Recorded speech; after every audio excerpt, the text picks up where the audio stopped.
아멘. 요즘 시대는 속도가 곧 능력으로 평가받는 시대를 우리가 살아가고 있습니다. 빠르게 정보에 접근하고 빠르게 문제를 해결하고 빠르게 성과를 내는 사람을 우리는 유능한 사람이라 그렇게 이야기합니다. 기업은 퍼스트 무버를 원합니다. 학생은 시험을 빨리 풀고 병원은 대기 시간을 줄이려고 노력합니다. 교회조차도 종종 빠른 부흥, 즉각적인 회심, 단기간의 성과를 추구하는 것처럼 보이기도 합니다. 그래서 우리는 이런 생각을 자연스럽게 하게 됩니다. 빨리 끝내는 것이 좋은 것이고 빨리 완성되는 것이 은혜이다라는 것입니다. 하지만 여러분, 정말 그런 것입니까? 믿음의 길, 이 영적인 여정, 사명의 완성은 그렇게 단번에 이루어지는 것일까요? 많은 사람들이 사명의 길을 걸어가기 시작합니다. 그런데 그 길을 끝까지 마치는 사람은 많지 않습니다. 기도를 시작한 이들은 많지만 끝까지 인내하며 응답을 받는 이들은 소수입니다. 가정의 회복을 위하여 결단하는 이들은 많지만 끝까지 화해와 용서를 이루는 가정은 많지 않습니다. 사역을 시작하고 직분을 받는 사람은 많지만 평생 충성되이 십자가의 길을 걸어가는 사람은 그렇게 많지 않습니다. 왜 그럴까요? 우리가 실패하는 자리의 대부분은 시작점에 있는 것이 아니라 완성 직전에 있기 때문입니다. 믿음이 식는 시점도 조금만 더 가면 끝이라는 그 지점에서 일어나기 때문입니다.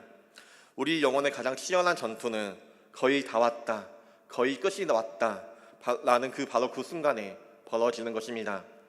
예를 들어서 설명해 보겠습니다. 모세는 가나안을 눈앞에 두고 가나안 땅에 들어가지 못하였습니다.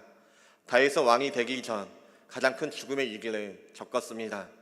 예수님은 공생의 마지막 순간 십자가를 앞두고 겟세마네 동산에서 땀방울이 핏방울이 되도록 기도하셨습니다. 완성이 다가올수록 그 사명의 끝자리가 다가올수록 영적인 싸움은 점점 더 치열해지는 것을 우리는 발견할 수가 있습니다. 오늘 본문 속 느헤미야도 마찬가지입니다.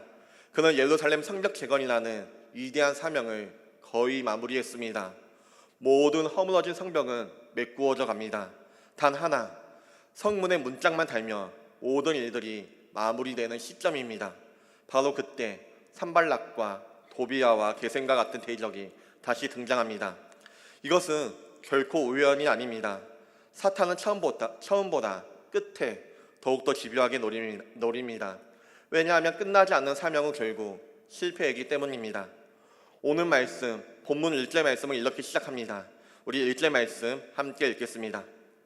산발락과 도비야와 아라비아 사람 게셈과 그 나머지 우리의 원수들이 내가 성벽을 건축하여 허물어진 틈을 남기지 아니하였다함을 들었는데 그때는 내가 아직 성문에 문짝을 달지 못한 때였더라. 겉보기에는 모든 것이 완성된 것처럼 보였습니다. 그러나 문짝, 결정적인 완성의 순간이 아직 남아 있습니다. 이 마지막 문짝을 달기까지 영적인 시험과 유혹은 멈추지 않습니다. 이 장면은 바둑의 용어로 표현한다면 미생이라고 할 수 있습니다. 미생은 아직 완전히 살아남지 못한 돌을 의미합니다. 아무리 중앙에서 우세한다 할지라도 아직 완전히 살아있지 않으면 죽을 수도 있습니다. 반면 완생은 어떤 수가 와도 절대 죽지 않는 완전히 살아있는 돌을 이야기합니다. 느헤미야는 지금 미생의 자리에 있습니다. 그리고 그는 이 미생에서 완생으로 나아가기 위한 마지막 싸움을 앞두고 있습니다. 이 싸움은 대적들과의 싸움이기도 하지만 동시에 자신의 두려움과 유혹, 조급함과 불신을 이기는 내적 전투이기도 합니다. 이 느헤미야의 이야기는 결코 옛날의 이야기만이 아닙니다. 우리도 지금 각자의 삶 가운데 성벽을 재건하고 있습니다. 무너진 기도의 자리를 다시 세우고 무너진 관계의 벽을 다시 세우며 신앙의 정체성과 사명을 회복하며 다시 일어서고 있습니다. 그런데 꼭 그런 순간에 누군가 우리에게 그렇게 이야기합니다. 그만 좀 쉬어. 이제 충분하잖아. 사람들 말 들었어? 지금 소문이 좋지 않아. 성경을 피하면 안전할 거야. 날씨가 너무 더운데 그 하나님의 일은 좀 쉬면 되지 않을까? 너무 앞서가지 마. 그렇게 우리에게 이야기합니다. 오늘 본문 역시 거의 다 왔다고 그렇게 이야기합니다. 그러나 거의 다 왔다고 생각하는 순간 완성 직전이 가장 치열한 때림을 우리는 기억할 수 있어야 합니다. 느헤미야는 대적의 계략 앞에서 도망치지 않았습니다. 타협의 유혹 앞에서 자리를 떠나지 않았습니다. 거짓 조언 앞에서 말씀을 기준 삼아 분별하였습니다. 오늘 본문은 그런 느헤미야의 모습을 통하여서 완성을 이루는 믿음의 모습이 무엇인지를 우리에게 보여주고 있습니다. 함께 본문의 말씀을 따라가며 어떻게 느헤미야가 완성 직전의 시험을 통과했는지, 그 과정 속에서 우리가 어떻게 믿음을 지킬 수 있는지 함께 살펴보도록 하겠습니다. 앞서 살펴본 것처럼 느헤미야는 성벽을 거의 다 재건하였습니다. 외형적으로 보면 모든 것이 다 완성된 것처럼 보입니다. 그러나 문짝 하나가 남아 있습니다. 문짝은 도시를 보호하는 통제권을 의미합니다. 성벽이 적의 공격을 막아주는 방어막이라면 문짝은 공동체의 정체성을 지키는 영적 분별력의 상징입니다. 그래서 대적들은 이 문짝이 달리기 전 마지막 총공세를 시작합니다. 그 첫 번째 전략이 평화를 가장한 유혹입니다. 2절 말씀 함께 읽겠습니다. 산발락과 게셈이 내게 사람을 보내어 이르기를 오라 우리가 오노 평지 한촌에서 서로 만나자 하니 실상은 나를 해하고자 함이었더라. 아멘. 오노 평지는 예루살렘에서 35km 정도 떨어져 있는 외곽 지역입니다. 지도상으로 보면 사마리아와 아스돗 사이에 경계지대에 있으며 느헤미야가 감당하던 재건 사역의 중심지에서 벗어난 중간 지대였습니다. 이들의 제안은 그럴듯해 보입니다.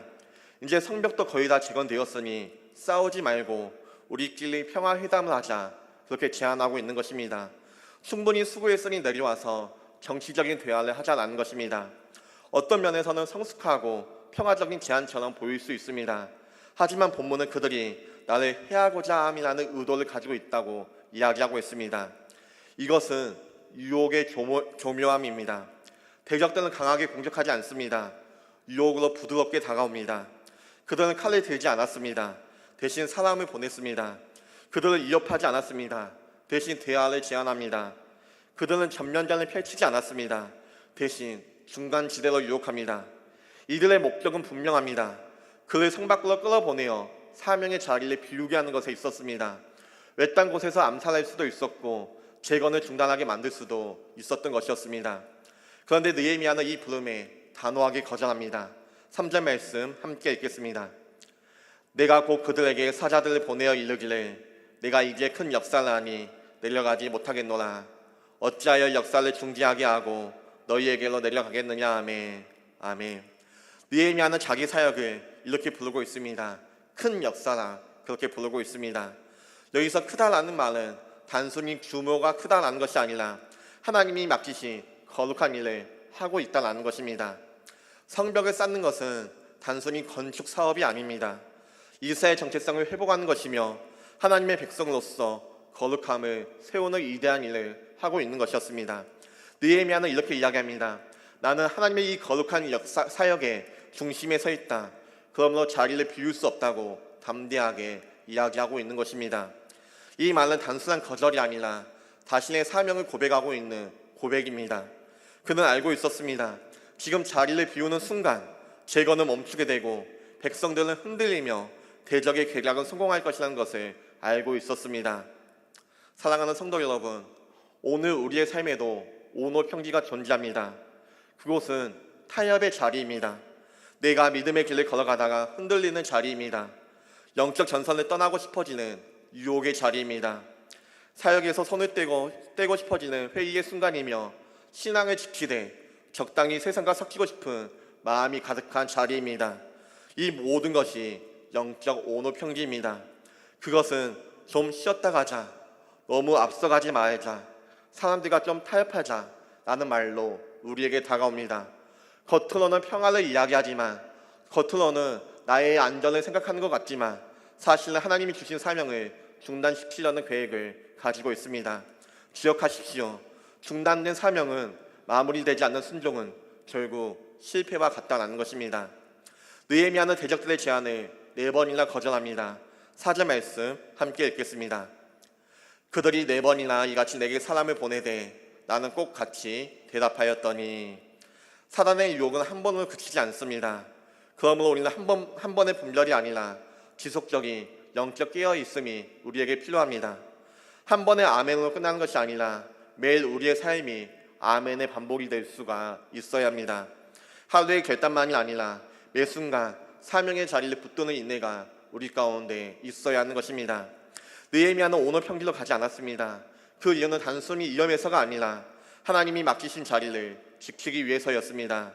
그는 자신이 지금 하고 있는 일들이 하나님의 큰 역사임을 알고 있었기에 아무리 그럴싸한 제안이 와도 그 자리를 떠나지 않았습니다. 오늘 우리도 그러할 수 있어야 합니다. 성도는 자기 자리를 지키는 사람입니다. 사명의 자리를 떠나지 말아야 합니다. 기도의 자리를 포기하지 말아야 합니다. 말씀과 예배의 자리를 가볍게 여기지 말아야 하는 것입니다. 사단은 우리가 한눈 팔기를 기대하고 있습니다. 하지만 하나님은 우리가 마지막까지 순종하기를 원하시는 것입니다. 그러므로 나는 하나님의 큰 역사를 하고 있다. 나는 하나님께서 맡기신 거룩한 사명자의 삶을 살아가고 있다. 라는 고백이, 이런 믿음의 고백이 우리의 삶 가운데 나타나시길 간절히 소망합니다. 느헤미야는 대적들의 네 차례나 되는 그 반복과 회유에 흔들리지 않았습니다. 그러자 대적들이 어떻게 합니까? 전략을 바꾸고 있습니다. 이제는 공공연한 공적, 소문과 위협이라는 전술로 그렇게 전술을 펼치고 있습니다. 이거는 마귀가 자주 사용하는 방식입니다. 처음에는 속삭이고 회유하다가 뜻대로 되지 않으면 여론을 이용하여서 흔들고 위협합니다. 마귀는 종종 사람들의 입을 통하여서 하나님의 사람을 공격합니다. 오늘 이 본문은 그러한 영적 전쟁의 치밀한 현실을 우리에게 보여주고 있습니다. 5절과 6절 말씀 함께 읽겠습니다. 산발랏이 다섯 번째는 그 종자의 손에 봉하지 않는 편지를 들려 내게 보냈는데 그 글에 이르기를 이방 중에도 소문이 있고 가스무도 말하기를 너와 유다 사람들이 모반하려 하여 성벽을 건축한다 하나니 내가 그 말과 같이 왕이 되려 하는도다. 지금 대적들은 다섯 번째로 전가를 보내었습니다. 그런데 이전과는 다른 점이 있습니다. 이번 편지는 봉하지 않았다는 것입니다. 고대 세계에서 공식적인 편지는 일반적으로 점토나 밀랍으로 봉인되어 있습니다. 그것이 문서의 신뢰성과 기밀성을 나타내 주기 때문입니다. 그러나 이 편지는 일부러 공개된 편지입니다. 일부러 봉하지 않았습니다. 이것이 무슨 의미입니까? 이 편지는 사실을 전하려는 것이 아니라 소문을 퍼뜨리기 위한 선동의 도구였기 때문입니다. 있는 사람이 누구든지 들고 다니는 종자가 어딜 가든지 느헤미야가 반역을 하기 위하여서 준비를 한다 라는 소문이 자연스럽게 확산되기 위하여서 봉하지 않았던 것입니다. 게다가 이 소문은 매우 교묘합니다. 가스무가 말하니라. 출처는 불분명하지만 그럴듯하게 들립니다. 이방 중에 소문이 있다. 민감한 왕에 대한 반역이라는 키워드를 가지고 있습니다. 내가 왕이 되려고 하고 있다. 백성들의 신뢰를 흔들 수 있는 무서운 음해입니다. 이 모든 것은 심리전을 통한 위협입니다. 지금 느헤미야의 사명은 매우 중요한 시점에 와 있습니다. 그런데 그가 반역을 꾀하고 있다는 소문이 돌기 시작하면 백성들은 불안하기 시작하고 내부의 동력이 무너지고 외부에서 페르시아 왕이 군사를 보낼 수가 있습니다. 이처럼 거짓과 소문은 사실보다 더 큰 위협이 될 수가 있습니다. 그런데 느헤미야는 이 상황 앞에서 놀라운 반응을 우리에게 보여주고 있습니다. 8절 말씀 함께 읽겠습니다. 내가 사람을 보내어 그에게 이르기를 내가 말한 바 이런 일은 없는 일이요 내 마음에서 지어낸 것이라 하였나니. 아멘. 느헤미야는 조금도 당황하지도 조급하게 해명하지도 않았습니다. 사람들 모아 해명 기자회견을 하지도 않았고 명예훼손으로서 고발하지도 않았습니다. 단호하고 간결하게 그건 사실이 아니다. 내가 지어낸 것이다 라고 대응합니다. 여기서 중요한 포인트는 그는 사람의 말에 휘둘리지 않았다는 것입니다. 사람의 말보다 하나님의 시선을 더욱더 의식하였습니다. 그는 자신의 정체성이 사람들의 평가에 기반한 것이 아니라 하나님의 부르심에 기반하고 있음을 분명하게 알고 있었기 때문이었습니다. 우리의 정체성은 사람들이 뭐라고 하느냐가 아니라 하나님이 우리에게 무엇을 맡기셨는가로 결정됩니다. 그리고 이 장면에서 느헤미야는 매우 인상적인 기도를 하나님 앞에 올려드립니다. 9절 말씀 함께 읽겠습니다. 이는 그들이 다 우리를 두렵게 하고자 하여 말하기를 그들의 손이 피곤하여 역사를 중지하고 이르지 못하리라 함이라. 이제 내 손을 힘있게 하옵소서 하였노라. 아멘. 그는 이 공적의 목적이 무엇인지 정확하게 꿰뚫고 있었습니다. 그것은 두렵게 하는 것이었습니다.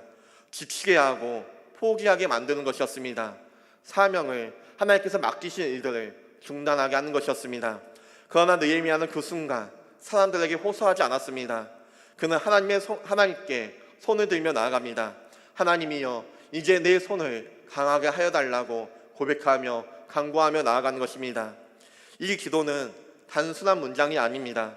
사명의 마지막 단계에서 흔들리는 자가 드릴 수 있는 최고의 기도입니다. 두려움이 엄습하고 외로움이 찾아오고 사람들이 떠난다 할지라도 내 손을 강하게 하소서라고 담대하게 고백하고 있는 것입니다.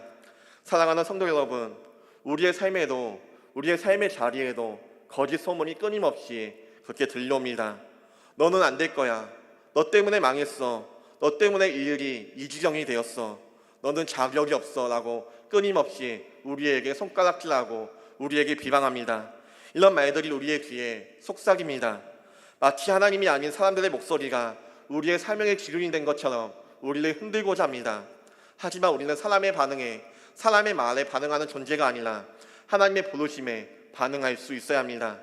하나님의 사명은 하나님께서 우리에게 맡겨주신 그 일들은 사람들의 평가로 흔들리지 않습니다.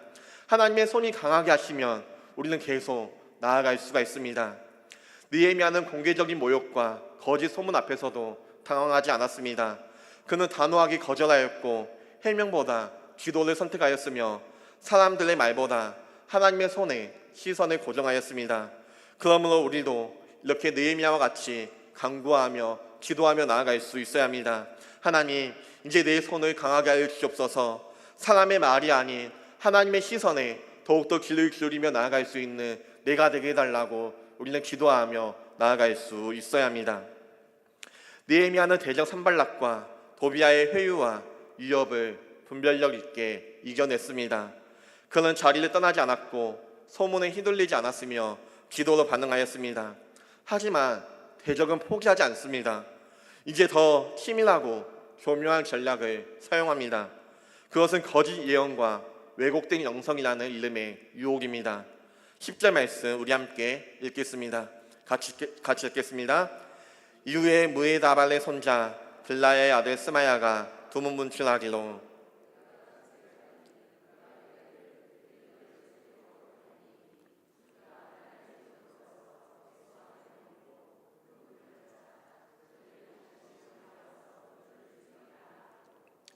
스마야는 제사장이나 예언자의 계열의 인물로 보입니다. 이름 앞에 무이다벨의 아들이라는 계보가 붙어 있는데 는 레위 계열의 신실한 사람처럼 보이게 하는 장치입니다. 즉 이 사람은 느헤미야의 신뢰를 받을 수 있는 내부 인물이었다는 것입니다. 게다가 그는 지금 심각한 정보를 느헤미야에게 알려주고 있습니다. 오늘 밤에 당신을 죽이려는 사람들이 올 것입니다. 그러니 하나님의 성전으로 피하십시오 라고 이야기하는 것입니다. 표면적으로 보면 이 말은 매우 그럴듯하게 보입니다.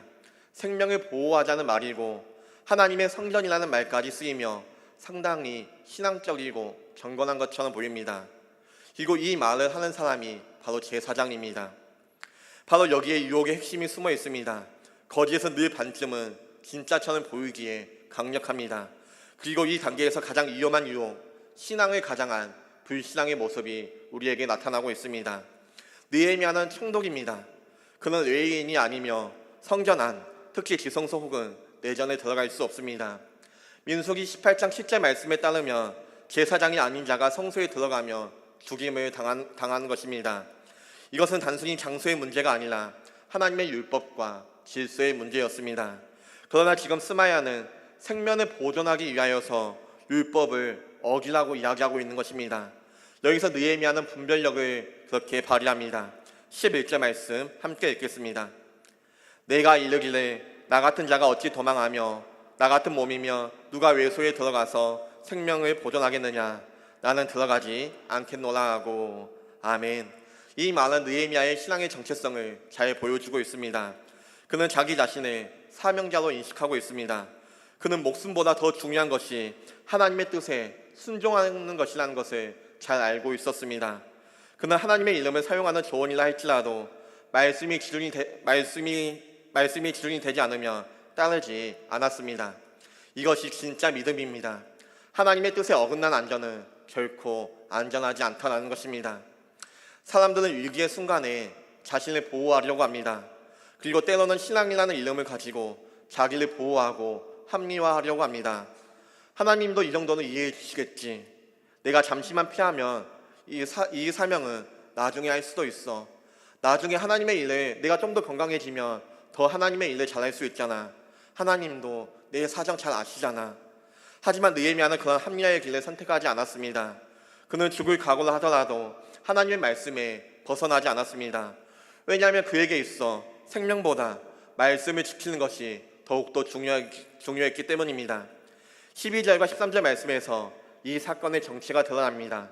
우리 12절과 13절 말씀 함께 읽겠습니다. 깨달은즉 그는 하나님께서 보내신 바가 아니라 도비야와 산발렛에게 뇌물을 받고 나를 두렵게 하고 이렇게 함으로 범죄하게 하고 악한 말을 지어 나를 비방하려 함이었느니라. 아멘. 이제 모든 퍼즐이 맞춰졌습니다. 스마야는 산발락과 도비야에게 매수된 것이었습니다. 그는 단순히 개인이 아니라 철저한 영적 음모의 일환이었습니다. 이 계략의 목적은 단 하나입니다. 느헤미야가 도망치게 만들어라. 느헤미야가 율법을 어기게 만들어라. 그리고 그것을 빌미로 그를 공격하는 것이었습니다. 느헤미야가 만약 그날 밤 성전에 들어갔다면 사람들은 저 총독이 율법을 어겼다며 신뢰를 거두었을 것입니다. 대적들은 그는 자기 목숨 하나 지키기 위하여서 율법을 짓밟은 자라 비난하였을 것입니다. 그래서 성벽 제거는 물거품이 되었을 것입니다. 이 얼마나 정교한 계획입니까? 그러나 감사하게도 느헤미야는 말씀이 기준이었기 때문에 분별할 수 있었습니다. 그는 분위기나 위험성이 아니라 하나님의 율법, 하나님의 말씀을 가지고 판단했던 것입니다. 오늘 이 본문 말씀은 매우 강력한 도전을 우리에게 주고 있습니다. 신앙을 가장한 불신앙, 말씀과 무관한 영성, 거룩해 보이는 타협은 지금도 존재합니다. 우리는 언제든 하나님의 뜻이라며 포장된 조언 앞에 설 수 있습니다. 이건 기도 응답이야. 이 정도는 하나님도 이해하실 거야. 지금은 잠시 내려놓고 나중에 다시 시작하면 돼. 그러나 여러분, 이 기도와 영감이라는 이름으로 제시되는 말이라 할지라도 말씀이 기준이 되지 않으면 우리는 거절할 수 있어야 합니다. 성도는 하나님의 뜻을 느낌이 아닌 기록된 말씀에서 분별할 수 있어야 하기 때문입니다. 느헤미야처럼 우리는 말할 수 있어야 합니다. 나는 가지 않겠다. 나 같은 자가 어찌 도망하겠는가? 라고 우리는 결단하며 단호하게 말할 수 있어야 하는 것입니다. 바로 이 믿음의 결단이 사명을 지키는 사람을 만든다는 것을 우리는 기억할 수 있어야 합니다. 지금까지 우리는 느헤미야가 사명의 마무리 단계에서 수많은 유혹과 수많은 공격에 불구하고 분별하고 이겨내는 모습을 함께 살펴보았습니다. 평화를 가장한 회유를 단호하게 거절하였습니다. 공개적인 소문과 위협 앞에서도 하나님 앞에 간구하며 나아갔습니다. 거룩을 가장한 거짓 영적 교훈 앞에서도 말씀을 기준 삼아 거절하였습니다. 이제 본문은 마지막 장면으로 우리를 이끕니다. 이 모든 일 뒤에 어떤 일들이 벌어졌습니까? 14절 말씀 함께 읽겠습니다. 내 하나님이여 도비야와 산발락과 그 남은 선지자들 곧 나를 두렵게 하고자 한 자들의 소행을 기억하옵소서 하였노라. 아멘. 이 기도는 느헤미야가 이제 그 모든 계략의 정체가 알게 되었음을 보여주고 있습니다. 그는 처음에는 몰랐습니다. 스마야가 왜 그렇게 말했는지, 누가 배후에 있었는지, 진짜 의도가 무엇이었는지 다 보이지 않았습니다. 그러나 그는 보이지 않아도 말씀을 기준 삼아 순종하였습니다. 두려움 앞에서도 기도를 붙들었습니다. 결정의 순간마다 사명의 자리를 떠나지 않았습니다. 그렇게 순종한 후에야 하나님께서 이 모든 것을 알게 하셨고 그 모든 전모를 깨닫게 하신 것입니다. 바로 이것이 믿음의 올림입니다. 믿음은 보여서 걷는 것이 아닙니다. 알기 때문에 걷는 것이 아닙니다. 하나님을 신뢰하기 때문에 보이지 않는다 할지라도 그 길을 걸어가는 것입니다. 히브리서 11장 8절 말씀 함께 읽겠습니다. 믿음으로 아브라함은 부르심을 받았을 때 순종하여 장래의 유업으로 받을 땅에 나아갈새 갈 바를 알지 못하고 나아갔으며. 아멘. 갈 바를 알지 못하지만 나아가는 것, 알 수 없지만 하나님을 신뢰하며 나아가는 것, 믿음은 언제나 이해보다 앞서 나아가는 것입니다. 그리고 결국 그 길 끝에 하나님께서는 모든 것을 보게 하시는 것입니다. 15절 말씀도 우리 함께 읽겠습니다. 성경 역사가 52일 만에 엘룰월 25일에 끝나매. 아멘. 이 구절은 단순한 시간 기록이 아닙니다. 이 짧은 문장은 하나님의 놀라운 능력과 신실하심의 증거입니다. 52일, 그것은 이전 수십 년 동안 그 누구도 이루지 못했던 성벽 재건이 믿음의 사람 느헤미야를 통하여서 완성된 시간입니다. 그는 전문 건축가가 아니었습니다. 많은 자원이 있었던 것도 아니었습니다. 주변 상황이 평화로웠던 것도 아니었습니다. 오히려 그는 끊임없는 공격과 방해, 내부에 이어 외부의 회유, 자원 부족 속에서도 일하였습니다. 그런데도 사명에 집중하였고 흔들리지 않았으며 끝까지 버텼습니다. 결국 하나님은 믿음의 사람을 통하여서 완성하였습니다. 16절 말씀 함께 읽겠습니다. 우리의 모든 대적과 주위에 있는 이방 족속들이 이를 듣고 다 두려워하여 크게 낙담하였으니 그들이 우리 하나님께서 이 역사를 이루신 것을 알매니라. 아멘. 이 장면은 참으로 인상적입니다. 이방인들, 곧 대적들이 성벽의 완성을 보고 두려워합니다. 그리고 결정적인 고백을 합니다. 이 일은 사람이 한 것이 아니다. 이 일은 하나님의 역사이다라고 이방인들이 고백하고 있습니다. 여기서 우리는 놀라운 진리를 발견하게 됩니다. 하나님은 하나님의 사람을 결국 하나님을 드러내는 통로가 된다는 것입니다. 완성된 역사는 결국 하나님의 영광으로 이어진다는 것입니다. 처음에는 모든 대적들이 느헤미야를 조롱하였습니다. 너희가 무슨 권리로 하느냐? 여우 한 마리가 올라가도 성벽이 무너질 것이다. 반역하려는 거 아니냐? 라고 느헤미야를 비방하고 조롱하였습니다. 그런데 그들이 이제 한 목소리로 하나님을 인정하고 하나님을 찬양하고 있습니다. 이는 하나님이 행하신 놀라운 역사이다. 하나님이 하시는 일이 아니고서는 결코 이룰 수 없는 위대한 하나님의 역사이다라고 이방인들이 하나님 앞에 찬양하며 나아가는 것입니다. 믿음의 사람은 설명하지 않아도 됩니다. 하나님의 완성된 역사가 가장 확실한 설명이며 증거가 되기 때문입니다. 사랑하는 성도 여러분, 오늘 우리는 느헤미야 6장의 말씀을 통하여서 한 사람의 믿음이 어떻게 하나님의 역사를 완성하는지를 함께 보았습니다. 느헤미야는 결코 완벽한 환경에서 사명을 감당했던 사람이 아니었습니다. 오히려 그는 끊임없는 회유, 소문과 협박, 배신과 음모 속에서 하나님의 뜻과 말씀에만 의지하며 믿음의 길을 묵묵히 걸어갔습니다. 그는 도망치지 않았습니다. 사명의 자리에서 떠나지 않았습니다. 말씀이 기준이었고 기도가 그의 힘이었고 하나님이 그의 중심이었습니다. 그리고 결국 하나님은 그의 손으로서 성벽 재건이라는 위대한 사명을 완성하게 하셨습니다. 여러분은 지금 어떤 미안의 성벽 가운데 서 있으십니까?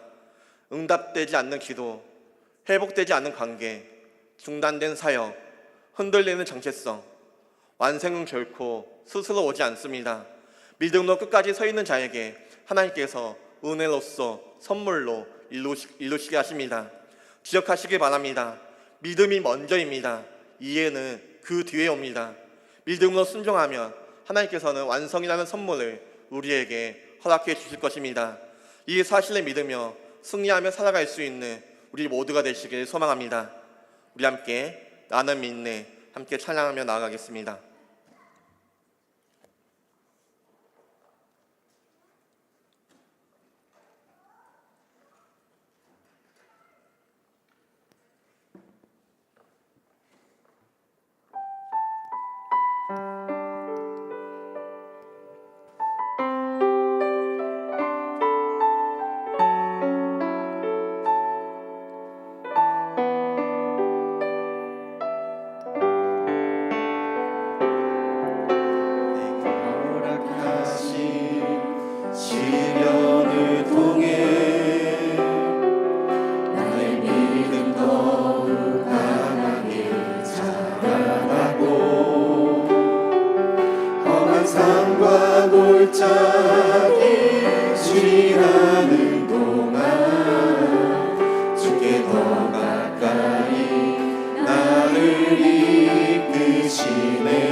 능력으로 내 삶 새롭게 되리 나는 믿네.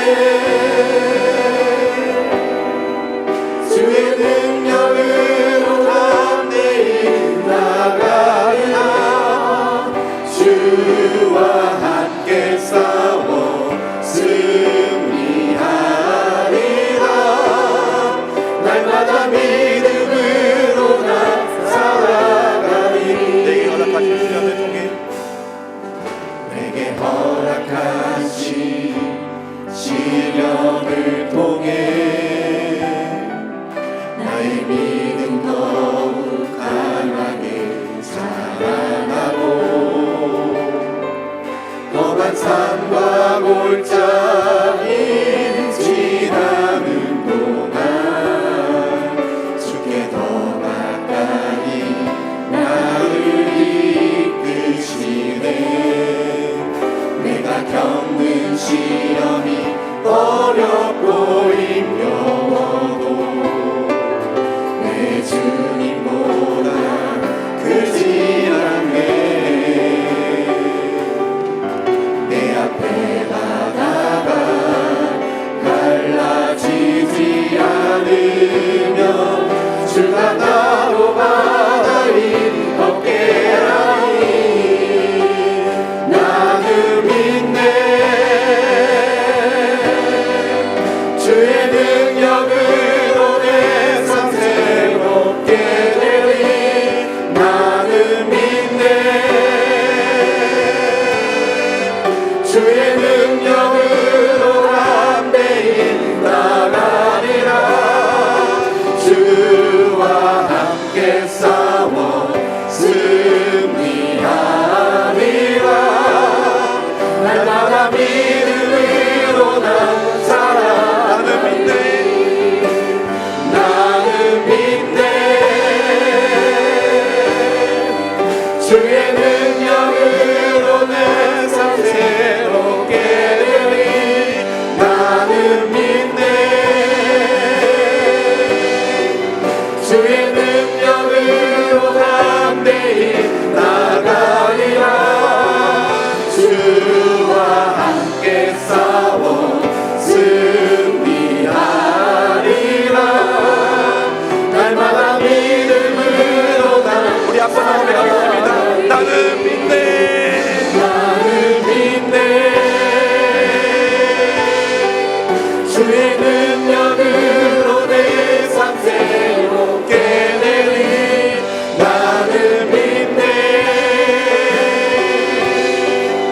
주의 능력으로 담대히 나가리라. 주와 함께 싸워 승리하리라. 날마다 믿음으로 난 우리 함께 기도해 주시며 함께 기도하며 나가겠습니다. 주여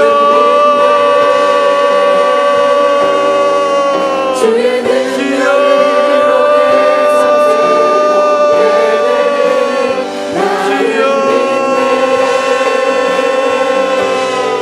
하나님 아버지 감사합니다. 오늘 말씀을 통하여서 하나님과 결코 쉽지 않은 일을 아버지 감사합니다. 끝까지 나아가는 그 가운데 그 믿음의 길 가운데 우리가 이어 거짓과 수염에 따른 것을 하나님 함께 배웠습니다. 하나님 그 믿음의 길을 걸어갈 때 내 마음이 상하게 되었습니다. 잠시 못 쉬거나 할 반향을 주시고 우리가 사명의 자리 그 예배의 자리 기도의 자리에 끝까지 치며 나아갈 수 있는 하나님의 은혜를 수 있도록 이 주와의 함께하여 주셔서 사람들의 소문과 사람들의 평가보다 하나님의 부르심을 의식하게 해주셔서 말씀보다 앞서는 만남을 도와주셔서 우리의 손이 약해지고 하나님의 힘을 굳게 해주시고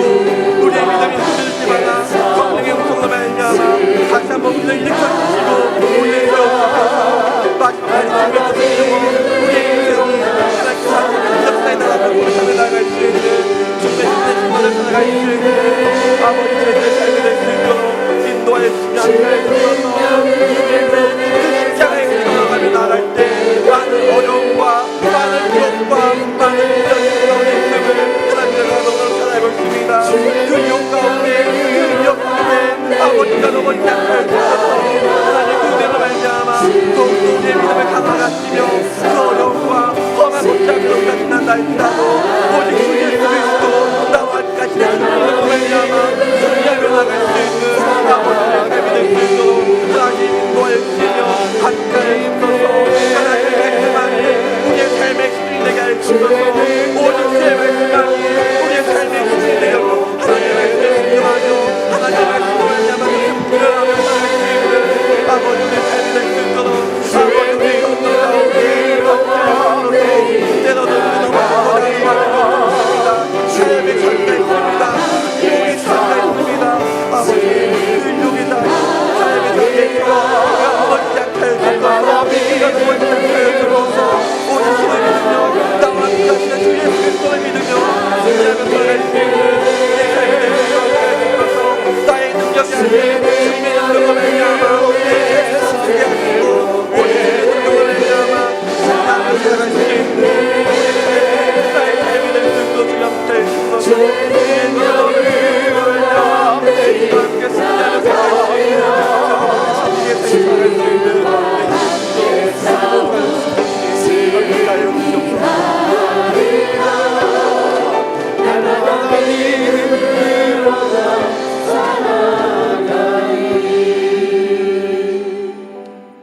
사랑과 은혜가 풍성하신 하나님 아버지, 오늘 말씀을 통하여서 믿음의 길을 걸어가는 것이 결코 쉽지 않음을 깨닫게 하시니 하나님 감사합니다. 끝까지 달려가는 그 길 가운데 회유와 위협, 거짓과 두려움이 있다는 것을 우리가 보았습니다. 우리의 마음이 조급해질 때 잠시 멈추거나 타협하지 않게 하여 주시옵소서. 사명의 자리, 예배의 자리, 기도의 자리를 끝까지 지키는 주님의 귀한 자녀들이 되게 하여 주시옵소서. 사람들의 소문과 평가보다 하나님의 부르심을 더욱더 의식하게 하시고 말씀보다 앞서는 안전이나 편안함을 구하지 않게 하여 주시옵소서. 우리의 손이 약해질 때마다 하나님 내 손을 강하게 하여 주시옵소서라고 기도하게 하시고, 우리의 믿음이 흔들릴 때마다 하나님의 음성으로 말미암아 우리를 일으켜 세워 주시옵소서. 마지막까지 하나님의 뜻을 이루어 우리의 삶이, 우리의 인생이 하나님이 하신 큰 역사입니다라고 고백하며 나아가는 참된 주님의 자녀들 될 수 있도록 주님 우리의 삶 가운데 동행하여 주시고 함께하여 주시옵소서. 이제는 우리 주 예수 그리스도의 은혜와 하나님 아버지의 크신 사랑과 성령 하나님의 감동감화 교통 역사하심이 오늘 느헤미야처럼 끝까지 사명을 지키며 도망치지 않는 믿음으로써 살아가기를 결단하는 사랑하는 주의 백성들 머리 위에 그들의 가정과 일터와 사역 가운데 이제부터 영원토록 함께 있을지어다. 아멘.